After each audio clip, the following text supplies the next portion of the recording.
노상원 전 정보사령관은 체포 대상자를 일일이 나열한 뒤 A급 수거 대상 처리 방안을 별도로 작성했습니다. 체포한 이들을 보낼 장소로 연평도와 제주도를 지목했는데 특이하게도 곧이어 이송 중 사고라고 적은 걸로 확인됐습니다. 가스, 폭파, 침몰, 격침이라는 표현을 썼습니다. 수첩 뒤쪽엔 좀 더 구체적인 실행 계획이 담겼습니다. 장소를 GOP 최전방 부대와 비무장지대, 바닷속, 연평도 등 무인도, 민통선 이북으로 구분했는데 실미도 등 무인도와 GOP, 민통선 이북에 수용한 뒤 자체 사고 처리한다거나 GOP상에서 수용시설의 화재 폭파, 외부 침투 후 일처리, 사살, 수류탄 등이라고 적은 걸로 파악됐습니다.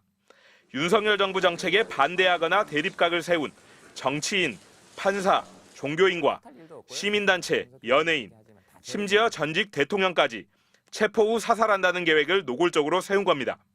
노 전 사령관은 그러면서 내국인 사용시는 수사를 피하기 어렵다. 전문 프로가 필요하다고 적었습니다. 사살 후 증거인멸까지 염두에 둔 것으로 보이는데 곧이어 중국과 함께 북한을 활용하는 안까지 등장합니다. 수거 후 처리 방안의 하나로 국 직진이라고 적었는가 하면 몇 페이지 뒤에는 북에서 조치한다고 적었습니다. 특히 북한과의 접촉 방법으로 비공식 방법이라고 적고 무엇을 내어줄 것이고 접촉 시 보안 대책은 어떻게 할지 논의한 듯한 문구도 수첩에서 발견됐습니다. 수첩에 누구 사살하라고 썼습니까? 수첩 메모 내용 누구와 상의했습니까? NLL 북한 공고는 어떻게 유도하려고 했습니까? NLL 북방한계선 인근에서 북한의 공격을 유도하거나 아예 북한에서 납포하기 직전 격침시키는 방안도 여기에 포함됐습니다. 종북 반국가 세력 척결을 비상계엄의 명분으로 삼았던 이들이 뒤로는 자신을 반대한다는 이유로 대한민국 국민을 살해할 계획을 세우고 심지어 북한을 끌어들여 감추려 했다고 노상원 전 사령관의 수첩은 말하고 있습니다. MBC 뉴스 이재욱입니다. 경찰이 압수한 노상원 전 정보사령관의 수첩엔 국회 봉쇄와 북방한계선에서 북의 공격을 유도 같은 비상계엄의 실행계획은 물론 사살로 보이는 문구가 적혀 있었습니다. 수첩에 누구 사살하라고 썼습니까? 수첩 메모 내용 누구와 상의했습니까? NLL 북한 공고는 어떻게 유도하려고 했습니까? 그런데 이 수첩에 한동훈, 이재명 등 정치인뿐 아니라 종교계와 노동계, 공무원, 심지어 경찰까지 수거 대상으로 지목한 것으로 확인됐습니다. 종교계에선 천주교 정의구현 사제단을 수거, 즉 체포 대상으로 적어뒀는데 개별적인 이름이 아니라 단체 전체를 겨냥한 것으로 파악됐습니다.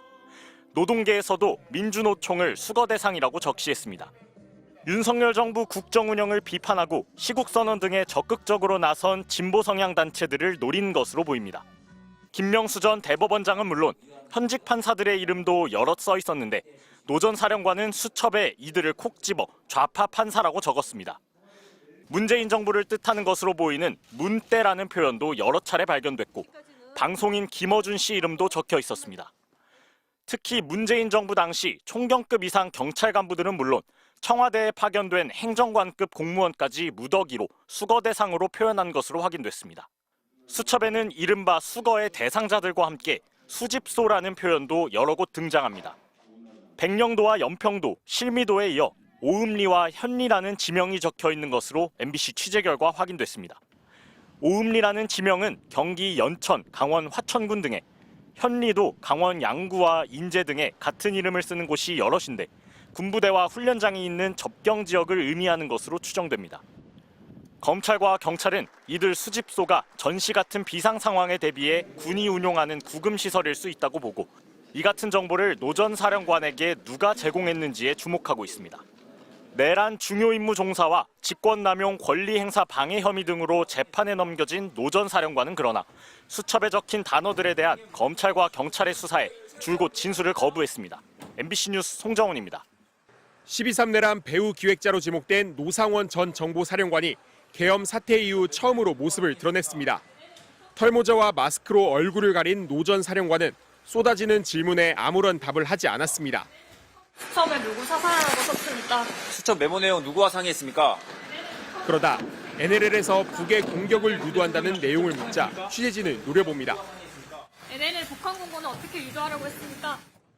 경찰이 노 씨가 운영하던 안산 점집에서 확보한 60에서 70조가량의 수첩엔 정치인과 언론인 등이 수거, 즉 체포 대상이라고 적혔고 사살이란 표현도 담겼는데 이 명단에 이성윤 민주당 의원이 포함된 것으로 전해졌습니다. 이성윤 의원은 지난 문재인 정부에서 서울중앙지검장으로 재직할 당시 윤석열 당시 검찰총장과 갈등을 빚었습니다.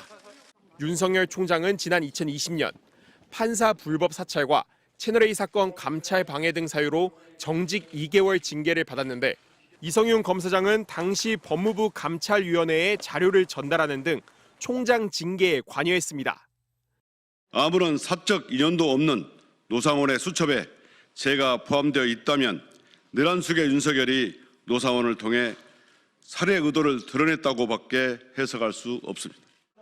경찰은 오 전 사령관을 내란 실행과 직권 남용 혐의로 서울중앙지검에 넘겼습니다. 또 계엄 선포 당일 이른바 2차 롯데리아 회동 참석자인 93의 육군 2기갑 여단장과 방정환 국방부 혁신기획관을 피의자로 입건해 소환을 통보했습니다. MBC 뉴스 김지성입니다.